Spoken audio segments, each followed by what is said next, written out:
Hi good evening, ಹೇಗಿದ್ದೀರಾ? ತಾಜೀಸ್ kitchen YouTube ಚಾನೆಲ್ಗೆ ತಮಗೆಲ್ರಿಗೂ ಸ್ವಾಗತ. ಇವತ್ತಿನ ವಿಡಿಯೋದಲ್ಲಿ ಚಿಕನ್ ಮಂದಿ ಮಾಡೋ ರೆಸಿಪಿಯನ್ನು ತೋರಿಸ್ತಾ ಇದ್ದೇನೆ.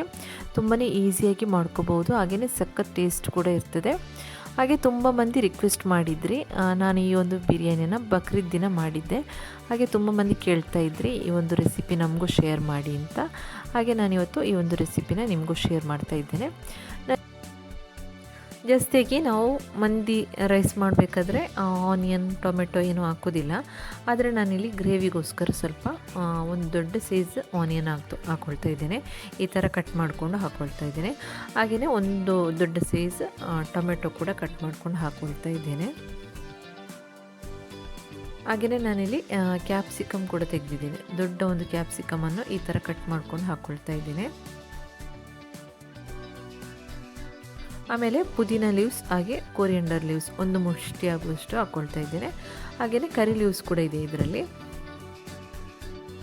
ಎಲ್ಲವನ್ನು ಕೂಡ ನಾವು ಮ್ಯಾರಿನೇಷನ್ ಮಾಡ್ತೇವಲ್ವ, ಅದೇ ಒಂದು ಪ್ಯಾನ್ಗೆ ಹಾಕ್ಕೊಳ್ತಾ ಇದ್ದೇನೆ.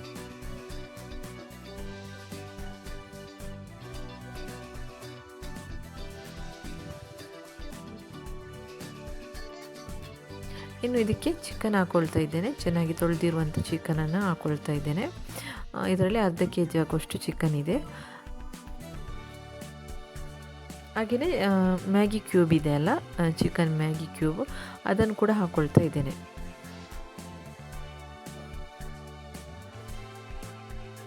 ಇದು ನಾನಿಲ್ಲಿ ಎರಡು ತೆಗೆದಿದ್ದೇನೆ. ಒಂದು ಪ್ಯಾಕೆಟಲ್ಲಿ 2 ಬರ್ತದೆ, ಅದು 2 ಕೂಡ ಹಾಕ್ಕೊಳ್ತಾ ಇದ್ದೇನೆ.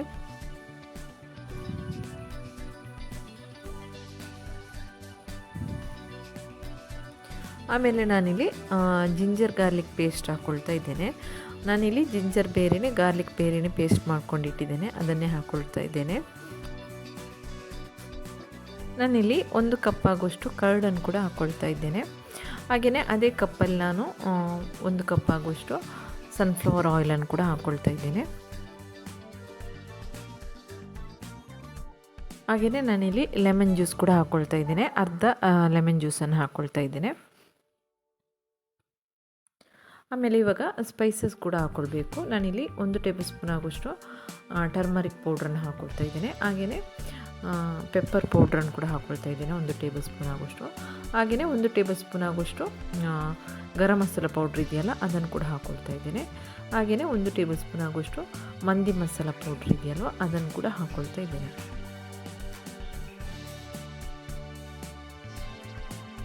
ನಾನಿಲ್ಲಿ ವಿಡಿಯೋ ಚೆನ್ನಾಗಿ ಕಾಣಲಿ ಅಂತ ಸ್ವಲ್ಪ ಕಲರನ್ನು ಆ್ಯಡ್ ಮಾಡ್ತಾ ಇದ್ದೇನೆ. ನಿಮಗೆ ಬೇಡ ಅಂದರೆ ಸ್ಕಿಪ್ ಮಾಡ್ಬೋದು. ಹಾಗೆಯೇ ಸ್ವಲ್ಪ ರುಚಿಗೆ ತಕ್ಕಷ್ಟು ಉಪ್ಪನ್ನು ಹಾಕ್ಕೊಳ್ತಾ ಇದ್ದೇನೆ. ಇದರಲ್ಲಿ ಆಲ್ರೆಡಿ ಉಪ್ಪಿರ್ತದೆ ಚಿಕನ್ ಕ್ಯೂಬಲ್ಲಿ, ನೀವು ಬೇಕಿದ್ದರೆ ಮಾತ್ರ ಹಾಕ್ಕೊಳ್ಳಿ. ಹಾಗೆಯೇ ನಾನಿಲ್ಲಿ ಸ್ವಲ್ಪ ಖಾರ ಸ್ವಲ್ಪ ಜಾಸ್ತಿ ನಮಗೆ, ಹಾಗೆ ಸ್ವಲ್ಪ ನಾನು ಗ್ರೀನ್ ಚಿಲ್ಲಿ ಪೇಸ್ಟನ್ನು ಕೂಡ ಹಾಕ್ಕೊಳ್ತಾ ಇದ್ದೇನೆ. ಚಿಕನ್ ಕ್ಯೂಬ್ ಇದೆಯಲ್ಲ, ಅದನ್ನು ಚೆನ್ನಾಗಿ ಕೈಯಿಂದ ಈ ಥರ ಪ್ರೆಸ್ ಮಾಡ್ಕೊಳ್ಳಿ. ನಂತರ ಚೆನ್ನಾಗಿ ಮಿಕ್ಸ್ ಮಾಡ್ಕೊಂಡ್ರೆ ಆಯಿತು.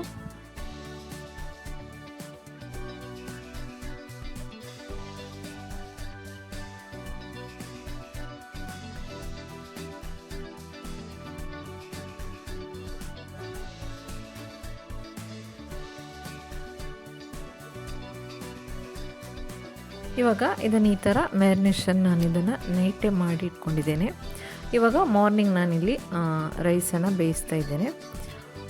ಇಲ್ಲಿ ರೈಸ್ ಬೇಯಲಿಕ್ಕೋಸ್ಕರ ನಾನಿಲ್ಲಿ ನೀರನ್ನು ಬಿಸಿಯಾಗಲಿಕ್ಕೆ ಇಟ್ಟಿದ್ದೇನೆ.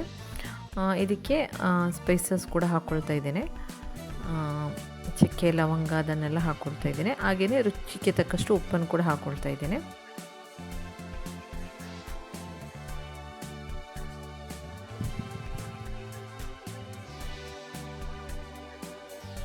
ಇವಾಗ ಇನ್ನೊಂದು ಸೈಡಲ್ಲಿ ಈ ಚಿಕನ್ ಇದೆಯಲ್ಲ, ಇದನ್ನು ಬೇಯಲಿಕ್ಕೆ ಇಟ್ಟಿದ್ದೇನೆ.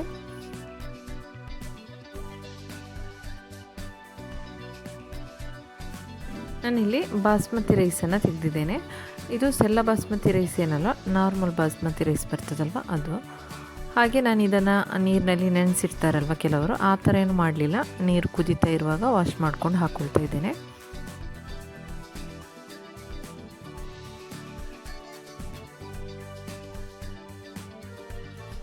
ಇದರಲ್ಲಿ 3/4 kg ಆಗುವಷ್ಟು ರೈಸ್ ಇದೆ. ಹಾಗೆಯೇ ನಾನಿಲ್ಲಿ 2 ಟೇಬಲ್ ಸ್ಪೂನ್ ಆಗುವಷ್ಟು ಆಯಿಲನ್ನು ಕೂಡ ಹಾಕ್ಕೊಳ್ತಾ ಇದ್ದೇನೆ. ಈ ಥರ ಆಯಿಲ್ ಹಾಕೊಳ್ಳೋದ್ರಿಂದ ಬಿಡಿ ಬಿಡಿಯಾಗಿರ್ತದೆ ರೈಸ್ ಬೆಂದ ನಂತರ, ಅದಕ್ಕೋಸ್ಕರ ಇದನ್ನು ಹಾಕ್ಕೊಳ್ತಾ ಇದ್ದೇನೆ. ಹಾಗೆ ನಿಮ್ಮ ಹತ್ರ ಡ್ರೈ ಲೆಮನ್ ಇದ್ದರೆ ಅದನ್ನು ಕೂಡ ಹಾಕ್ಕೊಳ್ಳಿ. ಇವಾಗ ಇದು ಬೆಂದಿದೆ, ಇದನ್ನು ತೆಗಿತಾ ಇದ್ದೇನೆ. ನಾನಿಲ್ಲಿ ಹೋಲಿರುವಂಥ ಪಾತ್ರೆ ಇರ್ತದಲ್ವ ಅದಕ್ಕೆ ಹಾಕ್ಕೊಳ್ತಾ ಇದ್ದೇನೆ. ನಂತರ ಇದನ್ನು ಚಿಕನ್ ಬೇಯಲಿಕ್ಕೆ ಇಟ್ಟಿದ್ವಿ ಅಲ್ಲ, ಅದಕ್ಕೆ ಇದನ್ನು ಹಾಕ್ಕೊಳ್ತಾ ಇದ್ದೇನೆ. ಇಲ್ಲಿ ನಂದು ಸ್ವಲ್ಪ ವೀಡಿಯೋಸ್ ಎಲ್ಲ ಡಿಲೀಟ್ ಆಗಿದೆ, ಹಾಗೆ ಫುಲ್ ತೋರಿಸಲಿಕ್ಕೆ ಆಗಲಿಲ್ಲ. ನಿಮಗೆ ಅರ್ಥ ಆಯಿತು ಅಂತ ಭಾವಿಸ್ತೇನೆ. ಏನಾದರೂ ಅರ್ಥ ಆಗದಿದ್ದರೆ ಕಮೆಂಟ್ ಸೆಕ್ಷನಲ್ಲಿ ನನ್ನ ಹತ್ರ ಕೇಳಿ. ಹಾಗೆ ಮಿಡ್ಲಿಗೆ ನಾನು ಸ್ವಲ್ಪ ಮಸಾಲೆ ಸ್ವಲ್ಪ ತೆಗೆದಿಟ್ಟಿದ್ದೆ, ಅದನ್ನು ಮಿಡ್ಲಿಗೆ ಈ ಥರ ಹಾಕ್ಕೊಳ್ತಾ ಇದ್ದೇನೆ. ನಂತರ ಪುನಃ ರೈಸನ್ನು ಹಾಕ್ಕೊಳ್ಳಿ.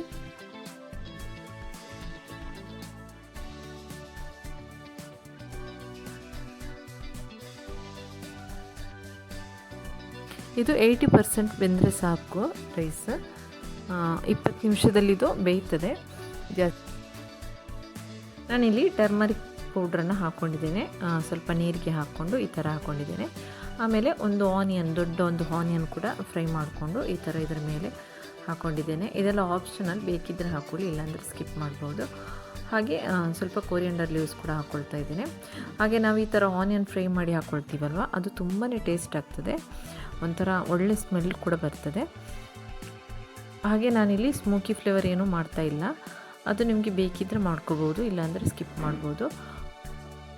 ಹಾಗೆ ಮೇಲೆ ಇಲ್ಲಿ ನಾನು ಗ್ರೀನ್ ಚಿಲ್ಲಿ ಕೂಡ ಇಟ್ಟಿದ್ದೇನೆ, ಅದೆಲ್ಲದರ ವೀಡಿಯೋ ನನ್ನ ಹತ್ರ ಡಿಲೀಟ್ ಆಗಿದೆ. ಇದನ್ನು 10 ನಿಮಿಷ ಇದನ್ನು ದಮ್ ಮಾಡಬೇಕು. ನಂತರ 10 ನಿಮಿಷ ಬಿಟ್ಟು ಇದನ್ನು ಓಪನ್ ಮಾಡಬೇಕು. ಓಪನ್ ಮಾಡಿಕೊಂಡು ಚೆನ್ನಾಗಿ ಮಿಕ್ಸ್ ಮಾಡ್ಕೊಳ್ಳಿ.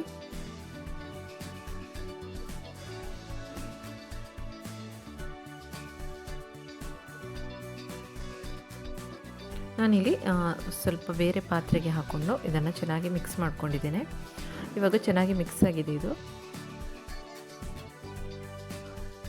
ನಾವು ಜಾಸ್ತಿಯಾಗಿ ಮಂದಿ ರೈಸ್ ಮಾಡುವಾಗ, ನಾವು ಇವಾಗ ಲಂಚಿಗೆ ಮಾಡಿದರೆ ಡಿನ್ನರ್ಗೆ ತಿನ್ನುವಾಗ ಸ್ವಲ್ಪ ಡ್ರೈ ಆಗಿರ್ತದಲ್ವ, ಈ ಒಂದು ಮಂದಿ ರೈಸ್ ಇದೆ ನೋಡಿ, ಇದು ಸ್ಮೂತ್ ಆಗಿರ್ತದೆ. ಯಾಕಂದರೆ ಇದರಲ್ಲಿ ಸ್ವಲ್ಪ ಗ್ರೇವಿನೂ ಇರ್ತದೆ.